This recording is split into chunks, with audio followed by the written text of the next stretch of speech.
let's talk about Newton's laws. So here's how you can use this video. So throughout this video on the slides, there's going to be green highlighted text. If you're using this to take notes, that's what you should write down in a notebook. Also throughout this video, there's going to be blue text. These are questions for you to consider or practice questions. Now also throughout this video, there's going to be a visual code that'll show up on the screen, and there's also be a verbal code which will be said by myself, and they could appear in any order, so pay attention. All right, so let's get started. So the first concept we need to talk about is inertia. So inertia is a property of all material bodies to resist a change in their motions. And here's what objects continue doing what they're already doing, right? That's what this means, right? Now the amount of inertia an object possesses, we measure that with mass. So remember, mass is the amount of matter or like stuff that makes up an object. So the more stuff that an object has, the more it resists changes in motion, the more effort it takes to like accelerate that object. So if we take a look at this down here, you've probably experienced this but before. Like if you're in a car and the car suddenly stops, right? So here's one up here. Well, it feels like you're moving forward, right? But you're really not. What's happening is you are moving forward, and the car or whatever stops. You continue moving forward. Nothing's pushing you forward. That's just your inertia, your resistance to change in motion until like that seat belt stops you. You can see here is like a tablecloth trick. So when this person applies a force to that tablecloth to pull it out, those dishes have inertia. They have resistance to change in motion. They're not going to go with the tablecloth as long as you can overcome that friction because they resist change in motion. It's applying the force to the tablecloth, not the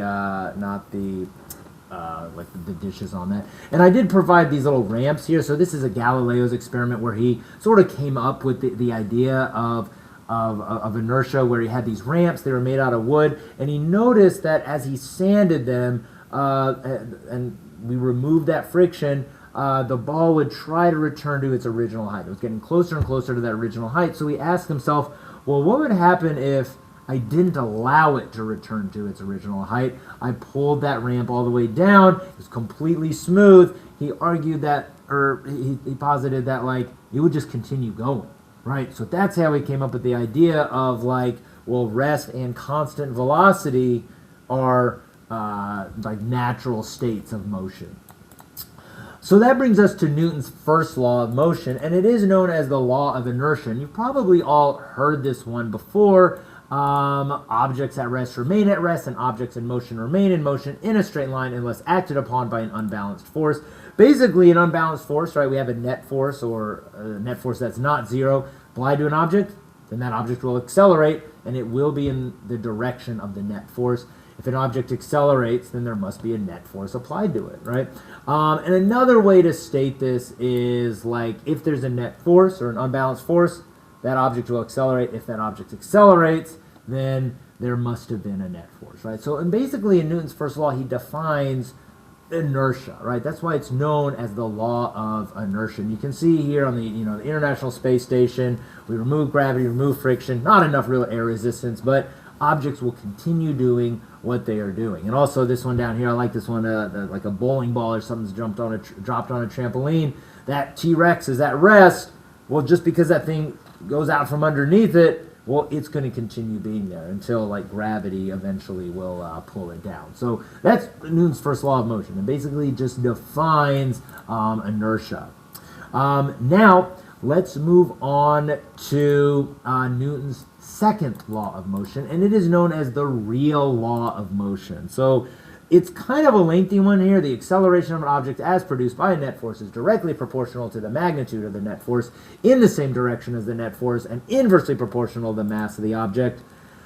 Basically what this says, and it's usually written as the equation here, right? The amount of acceleration produced depends upon the ratio of net force to mass, right? So in the first law, Newton tried to say, okay, well, what causes acceleration? An unbalanced force. In Newton's second law, he quantifies it with this equation. Acceleration is the net force divided by mass. So you can see here in this one, I like the bowling ball, but also this little graphic here. Well, if I apply the same force to two different objects, one that's 10 kilograms, one that's 5 kilograms, well, notice the effect is going to be different on the one with the less mass. It's going to resist that force a lot less, so it's going to accelerate more. Right, so that's Newton's second law of motion. And here's how I like to think of it, right? So we can sort of skip through some of these questions, but you've probably all experienced this pushing a shopping cart, right? So you're not going to get any stronger or weaker just by pushing a weaker. So we're just going to assume you push it with the same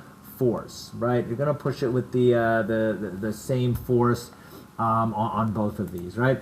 Now, if you look at that empty cart, right, we've got a small mass, and the large cart, we've got a large mass, right? So we're just going to assume you press with you push with the same net force, right? And I put net force because we're just going to ignore friction, right? And because of the wheels, right? But you're pushing this. Oh, here's the net force. Oh, I'm bad at drawing here. There we go, right? So notice the ratio, right? If I'm pushing with the same force, well, look at this ratio. It is much, it's going to be much bigger, right? I'm going to have a larger acceleration than this one because the mass is so small. So my acceleration is going to be small. And you've all experienced this, right? Hey, I'm pushing the shopping cart. It's empty. Oh, here's my turn. I need to turn. You apply a force. Well, you can turn real quick, right? But if it's a full shopping cart, I'm going.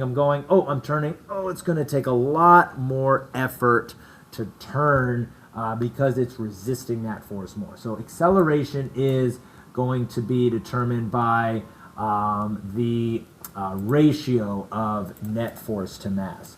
So let's get some practice calculating Newton's second law. So let's just take a look at these three, because what I want to do is I just want to set up the equations for you, and then I'll do a fourth one that's a little bit tricky, but it's actually really easy once you do that. So for all of these here, right, you can see here I've got one that is acceleration, one that is finding the mass, and one is finding that net force. So when I'm using this, here's that triangle that I like to use, right? The one for acceleration is already set up here, right? Now the one for mass, cover up mass, and you're going to get mass equals net force divided by the acceleration, right? And the last one, right, is what is the net force. Now this is sometimes how I've seen Newton's second law written. Let's see, force equals, and then acceleration times mass, or ma, right? I've seen that written a lot. I like to write it as the acceleration is a ratio of net force to mass, because acceleration is what's being produced. It's the effect. But that's just like a personal preference there, right? So these are those equations you would use. Now let's take a look at the let's take a look at this question here, right? So it seems like a lot, right? So there's a lot of information in this one here, and I'll pause this here. But here's what I want you to think. It's asking you, what's the net force acting on this crate with all of this? But I want you to see here, it is moving at a constant velocity of 2 meters per second, right? So read that carefully and think about what that means as far as the net force and the acceleration, right? So I'll let you pause it. You can practice doing these problems. Okay, so let's go ahead and move on to this question. Well, why do all objects fall at the same rate in a vacuum, right? So if we take a look at falling objects here, right? All objects in free fall in a vacuum have the same ratio of net force to mass. So here's what I mean by this, and I like to ask these questions here, right? So I played the bowling ball and the feather, right, in the vacuum chamber, right? But if you look at an elephant and a mouse falling, right? If you say, well, which one will hit the ground first? It's the same. Now, as the objects are falling, are they traveling at a constant speed? They're accelerating, right? We accelerate there. We know what it is. It's 9.8 meters per second squared down. Now, here are a couple of questions here, right? Which object do you think has a larger net force being applied to it? A lot of people might say, oh, well, it must be the same because they hit the ground at the same time. Well, no. Look at this next question. Which object has a larger weight? So, okay, if I look at an elephant and a mouse, the elephant has a much larger weight. That is the net force as it's falling. We're ignoring air resistance, right? We're going to ignore air resistance.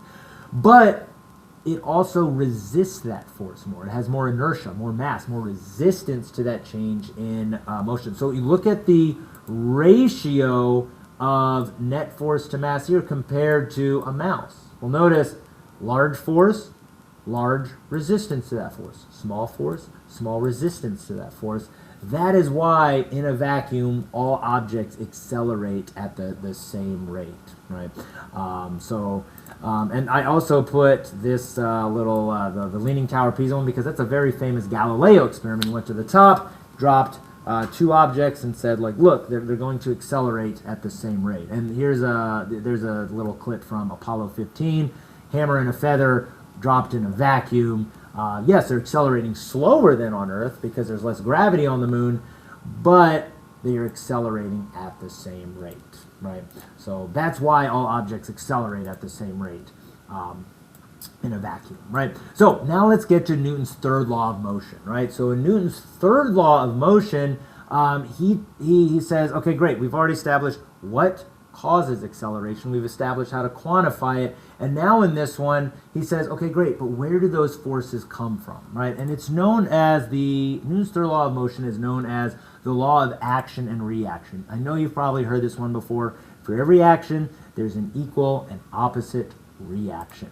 So what this implies is a couple things. Forces always occur in pairs, and those force pairs are always equal in magnitude. They're always oppositely directed. They always occur simultaneously. So they start at the same time, they end at the same time, they're applied for the same amount of time. Now this isn't written directly into the law, but it is implied there. And this one is also not in the law, but it's implied. They never cancel because they act on two different objects, right? So you can see here's a great example. And this is mathematically the force that A exerts on B is equal and opposite to the force that B exerts on A. You can see here I've got action, reaction. And here's another clip from the International Space Station. He pushes on the basketball. You can see, well, the basketball pushes back on him and he starts to spin a little bit more. But I want you to think about it this way. Was the effect the same? Was the effect the same on either of them, on both of them, right? So we'll talk about that one here. Which football player here is hitting harder, right? So if we take a look at this question here, right? I've got A and B. We know that, and these are questions I can ask, but which of them exerts a larger force in magnitude? Those forces are opposite and equal. So B comes in, hits on A, or hits A, right? A, well, hits B, right? But was the effect the same, right? The effect was not the same, right? The effect is going to be the acceleration, right? Now, this one's a little bit tricky because when we're talking about collisions like this, there's like momentum and things that come into play. But let's take a look at another example here, a bug versus a windshield, right? So let's just take a look at this one. Which object, the bug or the windshield, it's going to be the same, right? A bug hits a windshield. You can see that little graphic below. But here's what I want you to see, though, right? This is where Newton's second law also kind of tells us something here, right? So if we take a look at this, right? So the windshield hits the bug, right? Well, the bug is applying a force right back, right? So there's my net force, right? I'll just put force just because I'm not bad at writing. But let's take a look at the bug's mass is tiny compared to the car's mass, which is huge, right? So the ratio of net force to mass is different. The effect is going to be different, right? The ratio of net force or the acceleration of the car, yeah, it's going to have an effect, but it's going to be tiny compared to the effect of the bug, on the bug, right? Because the mass is so small, right? Now, let's answer this question, right? How do rockets work in the vacuum of space so there's nothing to push off of, right? So if we take a look at a couple of scenarios here, right? So if we look at a car, right? So a car, I'll do action, reaction here, right? So a car, well, the wheels push on the ground pushes right back, right? Here's my force that accelerates that car forward. Let's take a look at a plane, right? So the plane pushes on the air pushes right back on the plane. There's my force that pushes that plane forward. Now, rockets, I mean, they're bound by the laws of physics, right? So rockets have to bring what they are going to push off of, right? So they have fuel, they have oxygen, there's a combustion chamber, and what it does is it launches the heated gas out that nozzle, right? And there's my force. And because the rocket pushes on the gas pushes on the rocket. That's what accelerates force. In space, you have to bring what you are going to push off of, like the reaction mass, right? If otherwise, once you run again, there's nothing to push off of. You don't have air, you don't have friction. So at this time, I'll go ahead and give you that verbal code. The verbal code is 961. I say that again, the verbal code is 961. Now, let's answer this question, right? What determines the winner of a game of tug of war? So this one is tricky here, right? So answer which team, if I've got team A and B, exerts a larger force and magnitude to the other by pulling on the rope, it's going to be the same, action-reaction, right? Which team applied that force first? Same. Longer period of time? Same. Well, they're equal and opposite. Why don't they cancel out? Well, because they're acting on two different objects. And that's sort of the key to this problem here, right? So how does a team win a game of tug of war? And I give you a hint here, right? Let's just say I put team A on a block of ice and team B on a like a rubber mat where they can really get some footing, right?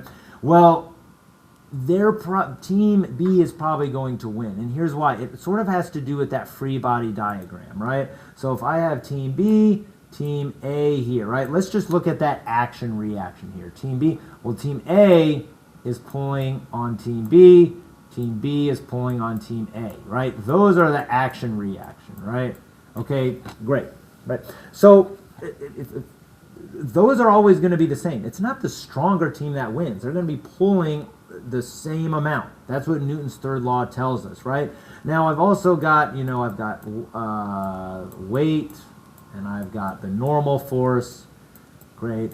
Now the one that determines is the friction, right? The amount of friction. So if we look at team A, there's going to be a very little bit of friction here, right? Yeah, not a lot of friction on ice, but team B, well, when they're pulling, well, they have a very large frictional force. Whoops, that arrow didn't look good, right? So that right there is what the determining factor is, right? It's going to be who can provide the larger frictional force away, not who can pull the hardest, right? And if you think about friction, right? Friction is determined by the nature and condition of surfaces and how hard they're being pressed together. So in this, it is the weight. So usually, like, it's sort of a misnomer, or it's sort of misconception. It's not always true, but usually the heavier team is going to win because, well, they can have more friction, right? That's usually what it is. But it's who can provide the larger frictional force away. It's not who's pulling harder, because Newton's third law tells us you're pulling on it the same, right? So once again, there is too much unknown in the universe to take a break from learning. Get out there and question everything.